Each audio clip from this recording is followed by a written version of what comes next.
आज की इस वीडियो में आपका स्वागत है। आज हम इस वीडियो में सीखेंगे कि एक्सेल में टेबल को किस तरीके से बनाते हैं। एक्सेल में टेबल बनाने से पहले हम एक्सेल का जो साइज़ है उसे थोड़ा बड़ा कर देंगे, वरना आपको छोटा दिखाई देगा। उसे बड़ा करने के लिए मैं यहाँ पर प्लस के साइन पर क्लिक कर रहा हूँ, जिससे कि एक्सेल का जो साइज़ है वो बड़ा हो गया।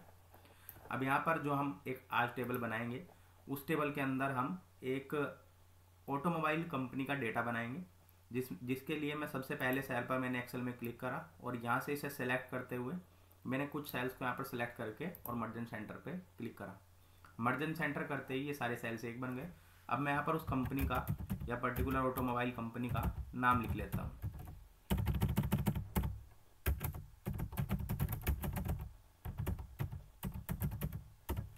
नाम लिखने के बाद यहाँ पर मैं डालना चाहता हूँ सीरियल नंबर। सबसे पहले सीरियल नंबर डाल देते हैं, जिससे कि यहाँ पर आप 1 2 3 को पर्टिकुलर नंबर वाइज डाल सकते हैं। सही है। इसके बाद यहाँ पर हमने हेडिंग दी यहाँ पर इसे कार्स, जिससे कि हम यहाँ पर पर्टिकुलर जो कार्स इसके अंदर सेल हुई हैं उनका हम यहाँ पर नाम डालेंगे नीचे। इसके बाद यहाँ पर हम मंथ वाइज दिखाना चाहते हैं कि कितनी नंबर ऑफ कार्स सेल हुई, तो हम यहाँ पर लिखते हैं नंबर ऑफ कार्स।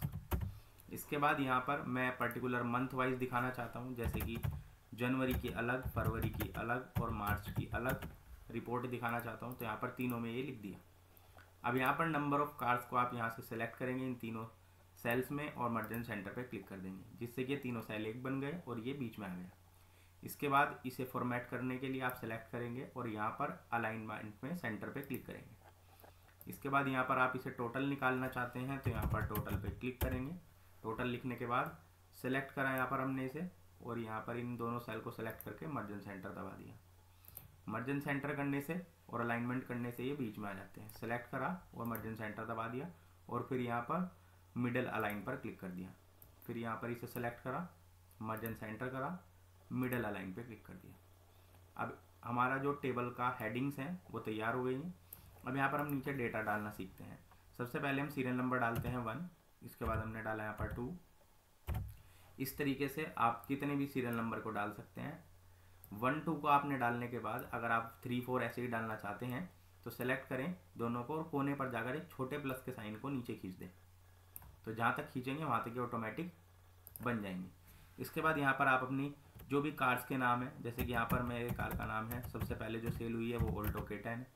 जनवरी में करीब 350 सेल हुई है, फरवरी में 450 और मार्च में हुई है 500। अब मुझे इनका टोटल लगाना है, तो टोटल लगाने के लिए मैं यहाँ पर एक फंक्शन का यूज़ करूँगा। कीबोर्ड में इक्वल टू का साइन दबाएं और लिखें SUM। SUM लिखने के बाद शिफ्ट के साथ कीबोर्ड में 9 बटन को प्रेस करें तो यहाँ पर एक राउंड ब्रैकेट आ जाएगा। उसके बाद आप इसे सेलेक्ट करेंगे, इन सारे नंबर्स को सेलेक्ट करने के बाद शिफ्ट के साथ 0 बटन प्रेस करें और ये ब्रैकेट बंद हो जाएगा। जैसे ही एंटर करेंगे टोटल आ जाएगा। इसके बाद यहाँ पर आप अपना डेटा फिल करें, जैसे कि अगली कार जो मेरी है वो XUV 700 है और उसका मैंने यहाँ पर डेटा फिल करा। अब मुझे फिर से इसका टोटल निकालना है, तो मैं यहीं से इसे नीचे खींच दूंगा, इसका टोटल ऑटोमेटिक आ जाएगा। इसके बाद ऐसे ही अगली का निकालना चाहता हूँ, अगले का डेटा मैंने फिल करा। इसी तरीके से फिर से यहाँ से नीचे से ड्रैग कर दूंगा। इसके बाद ऐसे ही अगला मैंने लिखा यहाँ पर,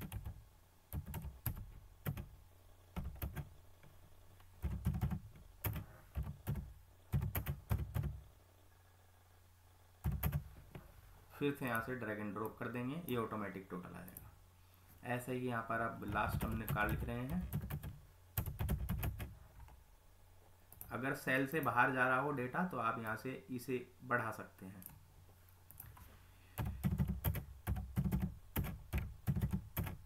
ये देखिए ये ऑटोमेटिक भी अब आ गया। अब यहाँ पर मैं चाहता हूँ कि पर्टिकुलर मंथ वाइज भी मेरे पास टोटल आए कि मंथ में कितनी कार सोल्ड हुई हैं, तो उसके लिए मैं यहाँ पर इन दोनों सेल्स को सेलेक्ट कर रहा हूँ और मर्ज एंड सेंटर पे क्लिक कर रहा हूँ और यहाँ पर लिखता हूँ टोटल इक्वल टू। इसके बाद यहाँ पर इस सेल पर मैं आने के बाद इक्वल टू सम का यूज़ करूँगा, ब्रैकेट ओपन करूँगा, सेलेक्ट करूँगा इन सारे नंबर्स को और ब्रैकेट को बंद कर दूँगा पहले की तरह। एंटर बटन दबाते ही टोटल आ गया। अब आपको कुछ नहीं करना है, इधर का टोटल लाने के लिए आपको इसी को पकड़कर नीचे से दोनों को खींचना है।